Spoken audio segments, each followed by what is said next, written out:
Hi hello ಎಲ್ಲಿಗೂ ನಮಸ್ಕಾರ. Welcome back to KPSC ಸಂದೇಶ. ಸೊ ಇವತ್ತು ನಾವು 20 ರಾಷ್ಟ್ರೀಯ ಪ್ರಚಲಿತ ಘಟನೆಗಳನ್ನ ನೋಡ್ಬೇಕು ಅಂತ, ನ್ಯಾಷನಲ್ ಇಂಪಾರ್ಟೆಂಟ್ ಕರೆಂಟ್ ಅಫೇರ್ಸ್ ಏನಿದೆ ಅದನ್ನ ನೋಡ್ಬೇಕು ಅಂತ.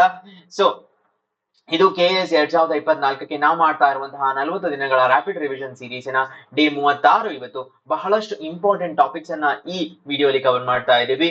ಸೊ ತಡ ಮಾಡದೆ ಈ ಕ್ಲಾಸ್ ಅನ್ನ ಸ್ಟಾರ್ಟ್ ಮಾಡೋಣ. ಅಲ್ಲದೆ ನಿಮ್ಗೆಲ್ಲ ಗೊತ್ತೇ ಇದೆ, ಕೆಪಿಎಸ್ಸಿಯ ಕೆಎಎಸ್ ಎಕ್ಸಾಮಿನ ಫೈನಲ್ ಕನ್ಫರ್ಮೇಶನ್ ಕಮಿಷನ್ ಇಂದಾನೆ ಬಂದಿದೆ. 27 ಆಗಸ್ಟ್ ಮಂಗಳವಾರ ಎಕ್ಸಾಮ್ ನಡೀತಾ ಇದೆ. ನನ್ನ ಹೆಸರು ಸಂದೀಪ್ ದೇಶಪಾಂಡೆ.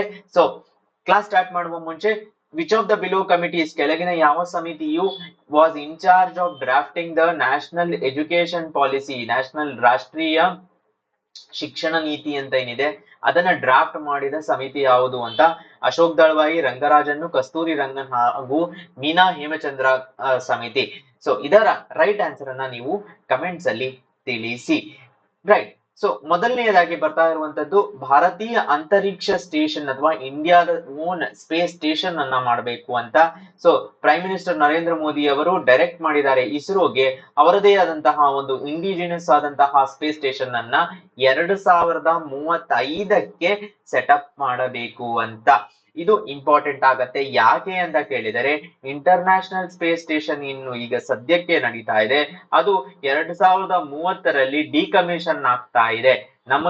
ನಾವು ಅದಾದ ಒಂದು 5 ವರ್ಷಕ್ಕೆ ನಮ್ಮದೇ ಓನ್ ಸ್ಪೇಸ್ ಸ್ಟೇಷನ್ ಅನ್ನ ಮಾಡಬೇಕು ಅಂತ ಒಂದನೆಯದು. ಸೆಕೆಂಡ್ನೆಯದು, Indians to land on moon by 2040. So ಇದು ಭಾರತದ ಫ್ಯೂಚರ್ ಸ್ಪೇಸ್ ಆಂಬಿಷನ್ಸ್ ಯಾವುದೆಲ್ಲ ಈ ವರ್ಷಗಳಲ್ಲಿದೆ ಅಂದ್ರೆ, land on moon by 2040, Gaganyaan mission, ಭಾರತದ ಮೊದಲ ಮಾನವ ಸಹಿತ ಬಾಹ್ಯಾಕಾಶ ಮಿಷನ್ ಅಂತ ಏನ್ ಹೇಳ್ತೀವಿ, ಅದು 2025ಕ್ಕೆ ನಿಗದಿಪಡಿಸಲಾಗಿದೆ. ಸೊ ಇದರ ಬಗ್ಗೆ ನೀವು ತಿಳ್ಕೊಂಡೇ ಇರ್ತೀರಾ. ದೆನ್ ಬರ್ತಾ ಇರುವ ಹಾಗೆ, ಥರ್ಡ್ ನ್ಯಾಷನಲ್ ಕಮ್ಯುನಿಕೇಶನ್ ಅಂದ್ರೆ ಏನು ಅಂತ. Third national communication is related to which of the below ಅಂತ ಕೊಟ್ಟುಬಿಟ್ಟು cyber security, world trade organisation ಈ ತರದ ಆಪ್ಷನ್ಸ್ ಕೊಡುವ ಚಾನ್ಸಸ್ ಇರುತ್ತೆ.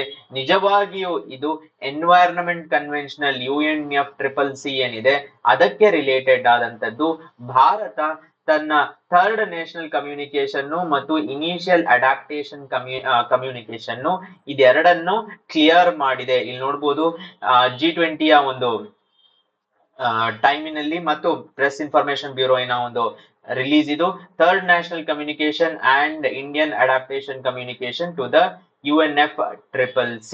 So it fulfills the obligations to provide information under the convention and Paris agreement. ನಾವು communication ಅನ್ನ ಕೊಡ್ತಾ ಇದೀವಿ. ದಟ್ ಈಸ್, ನಾವು ರಿನ್ಯೂವೇಬಲ್ ಎನರ್ಜಿ ಎಷ್ಟು ಹೆಚ್ಚು ಮಾಡಿದೀವಿ, ಗ್ರೀನ್ ಹೌಸ್ ಗ್ಯಾಸಸ್ ಎಷ್ಟು ಕಟ್ ಡೌನ್ ಮಾಡಿದೀವಿ, ಅಫಾರೆಸ್ಟೇಷನ್ ಎಷ್ಟು ಕಟ್ ಡೌನ್ ಮಾಡಿದೀವಿ, ಇದನ್ನೆಲ್ಲ ಕಮ್ಯುನಿಕೇಟ್ ಮಾಡಿದ್ದೀವಿ ಅಂತ ಹೇಳ್ತಾ ಇರುವಂತದ್ದು. ದೆನ್ ಬರ್ತಾ ಇರುವ ಹಾಗೆ, RBI ಜ್ಯೂಸ್ ಜಾಕಿಂಗ್ ಬಗ್ಗೆ ಒಂದು ವಾರ್ನಿಂಗ್ ಅನ್ನ ಎಲ್ಲರಿಗೂ ಕೊಟ್ಟಿದೆ, ಎಲ್ಲ ಯೂಸರ್ಸ್ ಗೆ. ಪ್ರಶ್ನೆ, juice jacking is related to which of the following ಅಂತ ಬರುವ ಚಾನ್ಸಸ್ ಇರುತ್ತೆ. ಏನಪ್ಪಾ ಅಂತ ಕೇಳಿದರೆ, ಪಬ್ಲಿಕ್ ಪ್ಲೇಸಸ್ ಅಲ್ಲಿ, ಸೊ ಈ ತರದ ಸಾರ್ವಜನಿಕ ಪ್ಲೇಸಸ್ ಅಲ್ಲಿ, ಫಾರ್ ಎಕ್ಸಾಂಪಲ್ ಮಾಲ್ಗಳಲ್ಲಿ USB ಕೇಬಲ್ ಚಾರ್ಜಿಂಗ್ ಸ್ಟೇಷನ್ಸ್ ಇರುತ್ತೆ, ಏರ್ಪೋರ್ಟ್ ಗಳಲ್ಲಿ ಇರುತ್ತೆ. ಆ ತರದಲ್ಲಿ ಮಾಲ್ವೇರ್ ಅನ್ನ ಲೋಡ್ ಮಾಡೋದು, ಅದನ್ನ ಜ್ಯೂಸ್ ಜಾಕಿಂಗ್ ಅಂತ ಕರೀತಾ ಇದ್ದಾರೆ. ಇದು ಒಂದು ಹೊಸ ರೀತಿಯಾದಂತಹ ಮಾಲ್ವೇರು. ಇಟ್ ಕ್ಯಾನ್ ಲಾಕ್ ಡಿವೈಸ್ ಗಳನ್ನ ಲಾಕ್ ಮಾಡಬಹುದು. ವೈಯಕ್ತಿಕ ಡೇಟಾ, ದಟ್ ಈಸ್ ನಮ್ಮ ಪರ್ಸನಲ್ ಡೇಟಾ ಮತ್ತು ಪಾಸ್ವರ್ಡ್ ಗಳನ್ನ ಎಕ್ಸ್ಪೋರ್ಟ್ ಮಾಡಿಕೊಂಡು ಅವರದನ್ನ ಎಕ್ಸ್ಪ್ಲಾಯ್ಟ್ ಮಾಡಬಹುದು. ಏರ್ಪೋರ್ಟ್ಸ್, ಹೋಟೆಲ್ಸ್, ಶಾಪಿಂಗ್ ಸೆಂಟರ್ಸ್ ಗಳಲ್ಲಿ ಇದು ಆಗುವ ಚಾನ್ಸಸ್ ಇದೆ. ಅದಲ್ಲದೆ ಈ ಬಾರಿ ಬ್ಲೂ ಬಗ್ಗಿಂಗ್ ಅಂತ ಒಂದು, ಕೆಮಿಲಿಯನ್ ಟ್ರೋಜನ್ ಅಂತ ಒಂದು, ಈ ತರದ್ದೆಲ್ಲ ನ್ಯೂಸ್ ಅಲ್ಲಿ ಇದೆ. ದೆನ್ ಬರ್ತಾ ಇರುವ ಹಾಗೆ, ಗ್ರೋ ಪೋರ್ಟಲ್ ಅಂತ ಒಂದು ಹೆಸರಿನಲ್ಲಿ ಬರ್ತಾ ಇದೆ. ಯಾವುದು ಅಂದ್ರೆ ಭುವನ್ ಪ್ಲಾಟ್ಫಾರ್ಮಿನಲ್ಲಿ ಗ್ರೋ ಪೋರ್ಟಲ್ ಅಂತ. ಇದು universal access to agro forestry data. ನೆನಪಿನಲ್ಲಿ ಇಟ್ಕೊಳ್ಳಿ, ಆಗ್ರೋ ಫಾರೆಸ್ಟ್ರಿ ಇದೆ ಒಂದು ಸೆಪರೇಟ್ ಡೇಟಾ ಇರುತ್ತೆ, where agricultural and forest land. And second part is, ಇದರಲ್ಲಿ ಸೂಟಬಿಲಿಟಿ ಆಫ್ ಡೇಟಾ ಅಂತ ಹೇಳ್ತಾ ಇದಾರಲ್ಲ, ಇದರಲ್ಲಿ ಅರ್ಬನ್ ಬೇರೆ ಬೇರೆ ಲೆವೆಲ್ಸ್ ಅಲ್ಲಿ ಕೊಡ್ತಾ ಇದ್ದಾರೆ. State level, regional level, that is regional level, state level, district level, ಈ ತರ ಲೆವೆಲ್ಸ್ ಅಲ್ಲಿ ಆಗ್ರೋ ಫಾರೆಸ್ಟ್ರಿ ಡೇಟಾವನ್ನ ಕೊಡ್ತಾ ಇದ್ದಾರೆ. Then offers detailed maps and assessments across India. ವಿವರವಾದ ನಕ್ಷೆಗಳು ಮತ್ತು ಮೌಲ್ಯಮಾಪನಗಳನ್ನು ನೀಡುತ್ತದೆ. ಭುವನ್ನು India geo platform of ISRO ಇದನ್ನ ಇಷ್ಟು ಕನ್ಸಲ್ಟೆಂಟ್ಸ್ ಎಲ್ಲ ಸೇರಿ ಮಾಡಿರುವಂತದ್ದು. And grow portal is related to which of the following ಅಂತ ಕೇಳಿದರೆ ಅದನ್ನ ನೀವು ಇಸ್ರೋವಿನ ಭುವನ್ ಪ್ಲಾಟ್ಫಾರ್ಮ್ ಅಗ್ರೋ ಫಾರೆಸ್ಟ್ರಿಗೆ ಮ್ಯಾಪ್ ಮಾಡಬಹುದು. ದೆನ್ ಬರ್ತಾ ಇರುವ ಹಾಗೆ ಪ್ರಧಾನ ಮಂತ್ರಿ ಅನುಸೂಚಿತ ಜಾತಿ ಅಭ್ಯುದಯ್ ಯೋಜನಾ ಅಂತ. ಸೊ ಏನಿದು ಅನುಸೂಚಿತ ಜಾತಿ ಅಭ್ಯುದಯ್ ಯೋಜನಾ ಅಂದ್ರೆ 3 ಸ್ಕೀಮ್ ಗಳನ್ನ ಮರ್ಜ್ ಮಾಡಿ ಮಾಡಿರುವಂತಹ ಒಂದು SC ಡಾಮಿನೇಟೆಡ್ ವಿಲೇಜಸ್ ಅನ್ನ ಆದರ್ಶ ಗ್ರಾಮಗಳನ್ನಾಗಿ ಮಾರ್ಪಾಡು ಮಾಡಬೇಕು, ಅದಕ್ಕಾಗಿ ಗ್ರಾಂಟ್ಸ್ ಇನ್ ಏಡ್ ಅನ್ನ ಕೊಡಬೇಕು for social and economic development, that is ಸಾಮಾಜಿಕ ಮತ್ತು ಆರ್ಥಿಕ ಸುಧಾರಣೆಗಾಗಿ ಧನ ಸಹಾಯವನ್ನ ಮಾಡಬೇಕು ಅಂತ. ಅಸೆಟ್ ಅಕ್ವಿಸಿಷನ್ ಆಗಿರ್ಬೋದು, ಕ್ರಿಯೇಷನ್ ಆಗಿರ್ಬೋದು, ಅದಕ್ಕೆ ಸಾಲವನ್ನ ಕೊಡಬೇಕು ಅನ್ನೋದು ಮುಖ್ಯ ಉದ್ದೇಶ. ಯಾವ ಎಲ್ಲ 3 ಸ್ಕೀಮ್ಸ್ ಅಂತ ಕೇಳಿದರೆ ಈ 3 schemes that is special central assistance to scheduled caste sub plan ಮತ್ತು ಪ್ರಧಾನ ಮಂತ್ರಿ ಆದರ್ಶ್ ಗ್ರಾಮ್ ಯೋಜನಾ ಹಾಗೂ ಬಾಬು ಜಗಜೀವನ್ ರಾಮ್ ಛಾತ್ರವಾಸ್ ಯೋಜನಾ, ಈ 3 ಸ್ಪಾನ್ಸರ್ಡ್ ಸ್ಕೀಮ್ ಗಳನ್ನ ಸೇರಿ 3 centrally sponsored schemes join together make ಅನುಸೂಚಿತ ಜಾತಿ ಅಭ್ಯುದಯ ಯೋಜನಾ. ಇದರ ಶಾರ್ಟ್ ಫಾರ್ಮ್ ಬಂದ್ಬಿಟ್ಟು PM ಅಜಯ್ ಅಂತ ಹೇಳ್ತಾ ಇದ್ದಾರೆ. ದೆನ್ ಆಯುಷ್ಮಾನ್ ಭವ ಕ್ಯಾಂಪೇನ್ ಅಂತ ನೆನಪಿನಲ್ಲಿ ಇಟ್ಕೊಳ್ಳಿ. ಆಯುಷ್ಮಾನ್ ಭಾರತ್ ಬೇರೆ, ಆಯುಷ್ಮಾನ್ ಭವ ಕ್ಯಾಂಪೇನ್ ಬೇರೆ. ಇದರಲ್ಲಿ ಇದು ministry of health and family welfare ಇನ ಒಂದು ಪಾರ್ಟ್ ಆಗಿರುತ್ತೆ. ಇಲ್ಲಿ ನೋಡಬಹುದು ನೀವು ಆಯುಷ್ಮಾನ್ ಭವ ಅಂತ ಒಂದು ಕ್ಯಾಂಪೇನು. ಹೆಲ್ತ್ ಕವರೇಜ್ ಪ್ರತಿ ವಿಲೇಜ್ಗೆ, ಪ್ರತಿ ಹಳ್ಳಿಗೆ ಆರೋಗ್ಯ ರಕ್ಷಣೆಯನ್ನು ವಿಸ್ತರಿಸಲು ಅದರ 3 ಘಟಕಗಳು ಆಯುಷ್ಮಾನ್ ಆಪ್ಕೆ ದ್ವಾರ್ 3.0, ಆಯುಷ್ಮಾನ್ ಮೇಲಾಸ್, ಆಯುಷ್ಮಾನ್ ಸಭಾಸ್ ಆಗಿರುತ್ತದೆ. ದೆನ್ ಬರ್ತಾ ಇರುವ ಹಾಗೆ ಮೆಟ್ಟೆಕ್ ಮಿತ್ರ ಪೋರ್ಟಲ್ ಅಂತ. ಸೊ ಇದನ್ನ ಕೂಡ ministry of health and family welfare ಅವರು ಲಾಂಚ್ ಮಾಡಿರೋದು. ಇದರ ಮುಖ್ಯ ಉದ್ದೇಶ ಮೆಟ್ಟೆಕ್ ಮಿತ್ರದ್ ಏನು ಅಂದ್ರೆ ಕ್ಲಿನಿಕಲ್ ಎವ್ಯಾಲ್ಯೂಯೇಷನ್, ರೆಗ್ಯುಲೇಷನ್ ಮತ್ತು ಫೆಸಿಲಿಟೇಷನ್ ಅನ್ನ ಅಸಿಸ್ಟ್ ಮಾಡಬೇಕು ಅಂತ. ಇದನ್ನ ಯಾರು ಕೋಆರ್ಡಿನೇಟ್ ಮಾಡ್ತಾ ಇದ್ದಾರೆ? ICMR ಹಾಗೂ CDSCO ಮಾಡ್ತಾ ಇರೋದು. ಇದು ಅಟಲ್ ಇನ್ನೋವೇಷನ್ ಮಿಷನ್, ನೀತಿ ಆಯೋಗಿನ ಅಡಿಯಲ್ಲಿ ಬರುವಂತಹ ಈ ಮಿಷನ್ನಲ್ಲಿ ಇದು ಪಾರ್ಟ್ ಆಗಿರುತ್ತೆ. ಇದರಲ್ಲಿ ಸ್ಥಳೀಯವಾಗಿ ಡೆವಲಪ್ ಆಗಿರುವಂತಹ ಹಾಗೂ ಕೈಗೆಟಕುವ ಗುಣಮಟ್ಟದ ಮೆಡ್ ಟೆಕ್ ಸಾಧನಗಳು ಮತ್ತು ಡಯಾಗ್ನಾಸ್ಟಿಕ್ ಗಳ ಸ್ಥಳೀಯ ಅಭಿವೃದ್ಧಿಯನ್ನು ಸುಗಮಗೊಳಿಸುತ್ತದೆ. ಟೆಕ್ನಾಲಜಿ ಎನ್ನುವ ಒಂದು ಪಾರ್ಟ್ ಅನ್ನ ಇಟ್ಕೊಂಡ್ಬಿಟ್ಟು ed tech, educational technology companies, health tech ಅಥವಾ ಮೆಡ್ ಟೆಕ್ ಅಂತ ಏನ್ ಹೇಳ್ತೀವಿ ಆ ತರದ ಕಂಪನೀಸ್ ಗಳು ಆಗ್ತಾ ಇದಾವೆ. ಸೊ ಟೆಕ್ನಾಲಜಿ ಬೇರೆ ಬೇರೆ ಪಾರ್ಟ್ಸ್ ಅನ್ನ ಏಡ್ ಮಾಡೋದೇ ಇದು ಇದರಲ್ಲಿ ಒಂದು ಪಾರ್ಟ್. ದೆನ್ ಬರ್ತಾ ಇರುವ ಹಾಗೆ ಇಂದ್ರಾ ಆಪ್ ಅಂತ ಒಂದು ಲಾಂಚ್ ಮಾಡಿದ್ದಾರೆ. ವರ್ಲ್ಡ್ ಮೆಟೆರಲಾಜಿಕಲ್ ಡೇ ನ ಸೆಲೆಬ್ರೇಷನ್ ಇನ ಟೈಮಿನಲ್ಲಿ ಇದು ವೆದರ್ ರಿಲೇಟೆಡ್ ಇನ್ಫಾರ್ಮೇಶನ್, ಫೋರ್ಕಾಸ್ಟ್ ಅನ್ನ ಜನರಿಗೆ ತಲುಪಿಸಬೇಕು ಅನ್ನೋದರ ಮುಖ್ಯ ಉದ್ದೇಶ. Remember this is important. ಯಾಕೆ ಅಂತ ಕೇಳಿದರೆ ರೀಸೆಂಟ್ ಆಗ್ತಾ ಇರುವಂತಹ ಕ್ಲೌಡ್ ಬರ್ಸ್ಟ್ಸ್ ಆಗಿರ್ಬೋದು, ಸೈಕ್ಲೋನ್ಸ್ ಆಗಿರ್ಬೋದು, ಫ್ಲಡ್ಸ್ ಆಗಿರ್ಬೋದು, ನಿಮ್ಗೆಲ್ಲ ಗೊತ್ತೇ ಇದೆ. ಈ ಟೈಮಿನಲ್ಲಿ ಜನರಿಗೆ ಆ ವಿಷಯವನ್ನ ತಲುಪಿಸೋದೇ ಮುಖ್ಯ ಉದ್ದೇಶ. ಅದನ್ನೇ ಮಾಡುವ ಒಂದು ದೃಷ್ಟಿಕೋನದಿಂದ ಈ ಆಪ್ ಇರೋದು. ಇದನ್ನ ಯಾರು ಡೆವಲಪ್ ಮಾಡಿದ್ದಾರೆ ಅಂದ್ರೆ BISAG, Bhaskaracharya national institute for space applications and geo informatics ಅವರು in coordination with Indian navy's directorate of naval oceanology and meteorology ಇವರಿಬ್ಬರು ಸೇರಿ ಮಾಡಿರುವುದು. ಓಕೆ, ಇದರ ಆಪ್ ಅನ್ನ ನೀವು ಡೌನ್ಲೋಡ್ ಮಾಡ್ಕೋಬಹುದು. ಇಲ್ಲಿದೆ ಈ ಆಪ್. ದೆನ್ ಮೇರಿ ಮಾತಿ ಮೇರಿ ದೇಶ್ ಕ್ಯಾಂಪೇನ್ ಅಂತ ಒಂದು ಹೊಸ ಕ್ಯಾಂಪೇನ್ ಅನ್ನು ಸ್ಟಾರ್ಟ್ ಮಾಡಿದ್ದಾರೆ. ಇದು ಫೇಸ್ಬುಕ್, ಟ್ವಿಟರ್, ಇನ್ಸ್ಟಾಗ್ರಾಮ್ ಅಲ್ಲಿಯೂ ನಡೀತಾ ಇತ್ತು. ಇಲ್ಲಿ ನೋಡ್ಬೋದು ಮಿಟ್ಟಿ ಕೋ ನಮನ್, ವೀರೋಂಕಾ ವಂದನ್, ಅಮೃತ್ ಕೈಲಾಶ್ ಯಾತ್ರಾ ಅಂತ ಇದು ಕಾಣಿಸ್ತಾ ಇದೆ ಇಲ್ಲಿ ನಿಮ್ಗೆ. ಏನು ಅಂದ್ರೆ ಒಂದು ಜೈಂಟ್ ಅಕ್ಟೋಬರ್ 31ರ ಹೊತ್ತಿಗೆ ಒಂದು giant picture of soil from various villages, 8,000 earns of soil. ಪ್ರತಿ ವಿಲೇಜ್ ನಿಂದ ಆ ಸಾಯಿಲ್ ಅನ್ನ ತಗೊಂಡು ಕರ್ತವ್ಯ ಪಥಕ್ಕೆ ಬಂದು ನ್ಯಾಷನಲ್ ಕ್ಯಾಪಿಟಲ್ ನ ಕರ್ತವ್ಯ ಪಥದಲ್ಲಿ ಸ್ಥಾಪಿಸಬೇಕು ಅಂತ ಈ ಕ್ಯಾಂಪೇನಿನ ಲಾಂಚ್ ಮಾಡಿ on August 9th to honour the brave freedom fighters ಮತ್ತು ಬ್ರೇವ್ ಹಾರ್ಟ್ಸ್ ಅನ್ನ ಆನರ್ ಮಾಡಬೇಕು ಅಂತ ಇಟ್ ದಸ್ ಮೆಮೋರಿಯಲ್ ಪ್ಲೇಕ್ಸ್ ಎಲ್ಲೆಲ್ಲಿಂದ ಬಂದಿದೆಯೋ, ಎಲ್ಲೆಲ್ಲಿ ವಿಲೇಜಸ್ ಇಂದ ಬಂದಿದೆಯೋ ಅಲ್ಲಲ್ಲಿ ಒಂದು ಪ್ಲೇಕ್ಸ್ ಅನ್ನ ಸೆಟಪ್ ಮಾಡಬೇಕು ಇನ್ ಗ್ರಾಮ ಪಂಚಾಯತ್ ನಿಯರ್ ಅಮೃತ್ ಸರೋವರ್ಸ್ ಅಂತ ಹೇಳ್ತಾ ಇದ್ದಾರೆ. ದೆನ್ ಬರ್ತಾ ಇರುವ ಹಾಗೆ ಗರ್ಭಿಣಿ GA2 ಅಂತ ಒಂದು ಹೊಸ ಮಾಡೆಲ್ ಡೆವಲಪ್ ಆಗಿದೆ. ಯಾರು ಮಾಡಿರೋದು ಅಂದ್ರೆ IIT ಮಡ್ರಾಸ್ ಮತ್ತು THSTI ಅನ್ನುವ ಸಂಸ್ಥೆ, ಇವರಿಬ್ಬರು ಸೇರಿ developed and validated using Indian population data.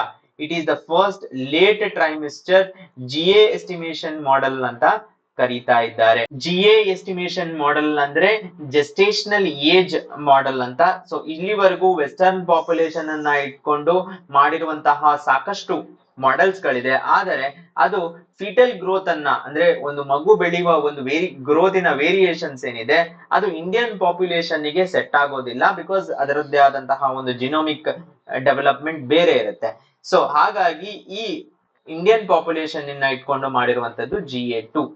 Then ಬರ್ತಾ ಇರುವ ಹಾಗೆ ಒಂದು ಹೊಸ ವೀಸಾ ಕ್ಯಾಟಗರಿಯನ್ನ ಸೆಟಪ್ ಮಾಡಿದ್ದಾರೆ ಫಾರಿನ್ ನ್ಯಾಷನಲ್ಸ್ ಗೆ. ಯಾವುದು ಅಂದ್ರೆ ಆಯುಷ್ ವೀಸಾ ಅಂತ.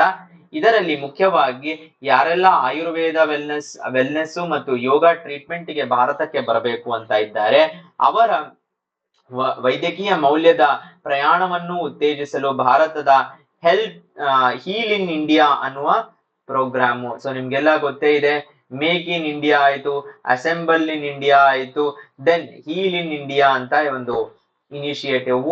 ಆ ಇನಿಷಿಯೇಟಿವ್ ಅಡಿ ಅವರಿಗೆ ನ್ಯೂ ವೀಸಾ ಅನ್ನ ಕೊಡಬೇಕು ಅಂತ ನೆನಪಿನಲ್ಲಿ ಇಟ್ಕೊಳ್ಳಿ. ಇದು AYUSH ministry, health ministry and family ministry ಮಧ್ಯೆ ಇರೋದು. ಎಕ್ಸ್ಟರ್ನಲ್ ಅಫೇರ್ಸ್ ಮಿನಿಸ್ಟ್ರಿಯ ರೋಲ್ ಇಲ್ಲ. ಪ್ರಮೋಟ್ ಮೆಡಿಕಲ್ ವ್ಯಾಲ್ಯೂ ಟ್ರಾವೆಲ್, ಇದರಿಂದ ಬಹಳಷ್ಟು ಜನರಿಗೆ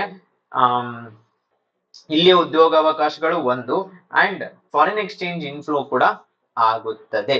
ಓಕೆ, ದೆನ್ ಬರ್ತಾ ಇರುವ ಹಾಗೆ ಡಿಜಿಟಲ್ ಸೊಲ್ಯೂಷನ್ಸ್ ಕಾರ್ಪೊರೇಷನ್ ಅಂತ ಒಂದು ಯಾವುದು ಅಂತ ಕೇಳಿದರೆ ಇಂಡಿಯಾ ಸ್ಟ್ಯಾಕ್ ಅಂತ. ಸೊ ನೀವಿಲ್ಲಿ ನೋಡ್ಬೋದು ಇಂಡಿಯಾ ಸ್ಟ್ಯಾಕ್ ಅಂತ. ಏನಿದು ಇಂಡಿಯಾ ಸ್ಟ್ಯಾಕ್ ಅಂತ ಕೇಳಿದರೆ, ಇಂಡಿಯಾ ಮತ್ತು ಕೊಲಂಬಿಯಾ ಒಂದು MOU ಅನ್ನ ಸೈನ್ ಮಾಡಿದೆ. ಈ MOU ಅಲ್ಲಿ ಡಿಜಿಟಲ್ ಟ್ರಾನ್ಸ್ಫಾರ್ಮೇಶನ್ ವಯ ಇಂಡಿಯಾ ಸ್ಟ್ಯಾಕ್ ಅಲ್ಲಿ ಮಾಡೋದು. ಏನು ಅಂದರೆ ಯಾವುದೆಲ್ಲ APIs government, businesses, startups, developers ಇವೆಲ್ಲ ಏನಿದೆ ಇಂಡಿಯಾ ಸ್ಟ್ಯಾಕ್ ಅದರ ಒಂದು ಸೆಟ್ ಆಫ್ ಇದೆಲ್ಲ ಇರುವಂತಹ ಒಂದು ಸೆಟ್ ಇಂಡಿಯಾ ಸ್ಟ್ಯಾಕ್ ಆಗಿರುತ್ತೆ. ಇದರಲ್ಲಿ 3 layers, for example identity, Aadhaar card, ಏನೆಲ್ಲ ನಮ್ಮ ಐಡೆಂಟಿಟಿ ಇದೆ, ಪೇಮೆಂಟ್ಸ್ ಆಗಿರ್ಬೋದು, ಮತ್ತು ಡೇಟಾವನ್ನ ಇಟ್ಕೊಳ್ಳುವಂತಹ ಒಂದು ಸ್ಟ್ಯಾಕ್ ಆಫ್ ಡೇಟಾ ಆಗಿರುತ್ತೆ. ವಿಷನ್ ಏನು ಇಂಡಿಯಾ ಸ್ಟ್ಯಾಕ್ದು ಅಂದ್ರೆ ಯಾವುದೇ ಒಂದು ದೇಶಕ್ಕೆ ಅಳವಡಿಸಬಹುದು, ಬರೀ ಡೆವಲಪ್ಡ್ ದೇಶಗಳಿಗೆ ಮಾತ್ರ ಅಲ್ಲ, ಎಲ್ಲ ದೇಶಗಳಿಗೂ ಇದನ್ನ ತೋರಿಸಬಹುದು ಅಂತ. ಹೇಗೆ ಅಂದ್ರೆ Aadhaar pay, KYC, IMPS, UPI, Bharat QR ಮತ್ತು AEPS ಏನಿದೆ ಇದೆಲ್ಲವೂ ಒಳಗೊಂಡಿರುವಂತಹ ಒಂದು ಪಾರ್ಟು ಇಂಡಿಯಾ ಸ್ಟ್ಯಾಕ್. ದೆನ್ ಬರ್ತಾ ಇರುವ ಹಾಗೆ PMFME ಅನ್ನುವ ಸ್ಕೀಮು ಯಾಕೆ ಇಂಪಾರ್ಟೆಂಟ್ ಆಗುತ್ತೆ ಅಂದ್ರೆ it aims to help micro enterprises. So micro food enterprises ಏನಿದೆ ಆ micro food processing enterprises formalise ಮಾಡಿದ್ರೆ ರೂರಲ್ ಎಕಾನಮೀಸ್ ಅಲ್ಲಿ ಬಹಳಷ್ಟು ಇಂಡಸ್ಟ್ರೀಸ್ ಸೆಟಪ್ ಮಾಡಿರುವ ಒಂದು ನಂಬರ್ಸ್ ಕಾಣುತ್ತೆ, ಯಾಕಂದ್ರೆ ಅಲ್ಲಿ ಬಹಳಷ್ಟು ಮೈಕ್ರೋ ಫುಡ್ ಪ್ರಾಸೆಸಿಂಗ್ ಎಂಟರ್ಪ್ರೈಸಸ್ ಇದೆ. ಸೊ ಅವರಿಗೆ ಬರುವಂತಹ ಚಾಲೆಂಜಸ್ ಅನ್ನ ಮತ್ತು ಗ್ರೂಪ್ಸ್, ಕೋಆಪರೇಟಿವ್ಸ್, ಅಪ್ಗ್ರೇಡೇಷನ್, ಫಾರ್ಮಲೈಸೇಷನ್ ಗೆ ಅವರಿಗೆ ಹೆಲ್ಪ್ ಮಾಡಬೇಕು ಅನ್ನೋದು ಮುಖ್ಯ ಉದ್ದೇಶ. 1 ಡಿಸ್ಟ್ರಿಕ್ಟ್ 1 ಪ್ರಾಡಕ್ಟ್ ಈ ತರದ್ದೆಲ್ಲ ಇನಿಷಿಯೇಟಿವ್ಸ್ ಇದರಲ್ಲಿ ಕಂಡು ಬರುತ್ತದೆ. ಯಾವ ಮಿನಿಸ್ಟ್ರಿ ಅದು? Ministry of food processing and industries ಅಲ್ಲಿ ಬರ್ತಾ ಇರುವಂತದ್ದು. Then third party application provider ಅಂತ ಒಂದು TPAP ಅಂತ. It provides UPI compliant apps for UPI based payment transactions. So ಈ UPI ಇನ್ಫ್ರಾಸ್ಟ್ರಕ್ಚರ್ ಏನು NPCI ಪ್ರೊವೈಡ್ ಮಾಡಿದೆ ಅದನ್ನ ಯೂಸ್ ಮಾಡಿಕೊಂಡು UPI ಆಪ್ಸ್ ಅನ್ನ ಪ್ರೊವೈಡ್ ಮಾಡುವಂತದ್ದು. ಅದನ್ನ third party application provider. Currently 22 NPCI approved third party UPIs are there. Okay, ನೆನಪಿನಲ್ಲಿ ಇಟ್ಕೊಳ್ಳಿ. ಅದರಲ್ಲಿ Amazon pay, Google pay, Groww, Jupiter ಇವೆಲ್ಲವೂ ಬೇರೆ ಬೇರೆ ತರದ್ದು. UPI ಅಲ್ಲದೆ ನೀವು ಮೊಬೈಲ್ ವ್ಯಾಲೆಟ್ಸ್, ಮರ್ಚೆಂಟ್ ಆಪ್ಸ್ ಮತ್ತು ಇನ್ನಿತರೆ ಪ್ಲಾಟ್ಫಾರ್ಮ್ಸ್ ಗಳನ್ನು ಇದರಲ್ಲಿ ಇನ್ಕ್ಲೂಡ್ ಮಾಡಬಹುದು. ದೆನ್ ಬರ್ತಾ ಇರುವ ಹಾಗೆ ಇಸ್ರೋನ ಒಂದು ಹೊಸ PAPA ಅಂತ. So plasma analyser package for Aditya ಅಂತ ಏನಿದೆ ಪಾಪ ಅಂತ, ಅದು CME ಎಫೆಕ್ಟ್ ಅನ್ನ ಡಿಟೆಕ್ಟ್ ಮಾಡಿದೆ ಅಂತ. ಸೊ ಈ ಪಾಪ ಅನ್ನುವ ಪೇಲೋಡ್ ಏನಿದೆ ಕೊರೋನಲ್ ಮಾಸ್ ಎಜೆಕ್ಷನ್ಸ್, ಕೊರೋನಾ ಇಂದ ಬರ್ತಾ ಇರುವಂತಹ ಮಾಸ್ ಅನ್ನ ಡಿಟೆಕ್ಟ್ ಮಾಡಿದೆ. ಸೊ ಪ್ರಶ್ನೆ, recently PAPA was in news is related to which of the following are what has it found out ಅಂತ ಕೇಳಿದರೆ, ಎನರ್ಜಿ ಮತ್ತು mass analyser from solar electrons and ions ಅನ್ನ ಡಿಟೆಕ್ಟ್ ಮಾಡಿ ಕೊರೋನಲ್ ಮಾಸ್ ಎಜೆಕ್ಷನ್ಸ್ ಗೆ relate ಮಾಡಬಹುದು, solar winds ಗೆ relate ಮಾಡಬಹುದು. Sweep ಮತ್ತು ಸ್ವಿಕಾರ್ ಅನ್ನುವ ಎರಡು ಸೆನ್ಸರ್ಸ್ ಇರುವಂತದ್ದು, ಅದು ಕೂಡ ಆದಿತ್ಯ L1 ಅಲ್ಲೇ ಇರುವುದು. ದೆನ್ ಬರ್ತಾ ಇರುವ ಹಾಗೆ ಸ್ವಯಂ ಪ್ಲಸ್ ಪೋರ್ಟಲ್ ನೆನಪಿನಲ್ಲಿ ಇಟ್ಕೊಡಿ, ಇದು ministry of education and skill development and entrepreneurship ಇಂದ ಇರುವುದು. Features multilingual content, AI enabled guidance, credit recognition and employment pathways. So ಈ ಸ್ವಯಂ ಪ್ಲಸ್ ಪೋರ್ಟಲ್ ಏನು ಅಂತ ಕೇಳಿದ್ರೆ ಎಡ್ಟೆಕ್ ಕಂಪನೀಸ್ ಎಲ್ಲಾ ಕಡೆ ಇದೆ, ಆದ್ರೆ ಗವರ್ನಮೆಂಟೇ ಟೆಕ್ನಾಲಜಿಯನ್ನ ಯೂಸ್ ಮಾಡಿಕೊಂಡು ಎಲ್ಲರಿಗೂ ಎಜುಕೇಶನ್ ಅನ್ನ ಪ್ರೊವೈಡ್ ಮಾಡಬಹುದು, ಅದು ಇದರ ಮುಖ್ಯ ಉದ್ದೇಶ. ಅದಕ್ಕಾಗಿ ಕೆಲವಷ್ಟು ಇಂಡಸ್ಟ್ರಿ ಪಾರ್ಟ್ನರ್ಸ್ ಸೇರಿಕೊಂಡಿದ್ದಾರೆ, L&T, ಮೈಕ್ರೋಸಾಫ್ಟ್, ಸಿಸ್ಕೋ, ಮತ್ತು ಇದನ್ನ ಯಾರು ಆಪರೇಟ್ ಮಾಡ್ತಾರೆ ಅಂದ್ರೆ IIT ಮದ್ರಾಸ್ ಆಪರೇಟ್ ಮಾಡುತ್ತದೆ. ಓಕೆ, ದೆನ್ ಬರ್ತಾ ಇರುವ ಹಾಗೆ United Nations international year of millets ಅಂತ 2023 ಅನ್ನ ಘೋಷಿಸಿತ್ತು. ಇದು ನಮ್ಮ ಸಜೆಷನ್ ಅಡಿಯಲ್ಲಿ ನಾವು ಸಜೆಸ್ಟ್ ಮಾಡಿದ್ವಿ. ಯಾಕೆ 2023 considering millets, first climate resilient crops, arid crops ಅಲ್ಲಿ ಲ್ಯಾಂಡ್ಸ್ ಅಲ್ಲಿ ಗ್ರೋ ಆಗುತ್ತೆ, ಮತ್ತು ಹೈಲಿ ನ್ಯೂಟ್ರಿಷಿಯಸ್ ಫುಡ್ ಸೆಕ್ಯೂರಿಟಿ ಆಗಿರ್ಬೋದು, ನ್ಯೂಟ್ರಿಷನಲ್ ಸೆಕ್ಯೂರಿಟಿ ಆಗ್ಬೋದು, ಸಸ್ಟೈನಬಲ್ ಅಗ್ರಿಕಲ್ಚರ್ ಆಗ್ಬೋದು, ಅದೆಲ್ಲವೂ ಇರುವಂತಹ ಮಿಲೆಟ್ಸ್ ಅನ್ನ ನಾವು ಎತ್ತಿ ಹಿಡಿದ್ವಿ. ಹಾಗೆ UN ಕೂಡ ಅಡಾಪ್ಟ್ ಮಾಡಿತ್ತು 2023, 24 ಅಲ್ಲ 2023. ದೆನ್ ರೈಟ್, ಇದರೊಂದಿಗೆ 20 ರಾಷ್ಟ್ರೀಯ ಪ್ರಚಲಿತ ಘಟನೆಗಳನ್ನ ನೋಡಿದೀವಿ. ನೆಕ್ಸ್ಟ್ ಕ್ಲಾಸ್ ಅಲ್ಲಿ ಮತ್ತೆ ಸಿಗೋಣ. ನಿಮ್ಮ ಸಪೋರ್ಟ್ ಹೀಗೆ ಇರಲಿ. ಧನ್ಯವಾದ.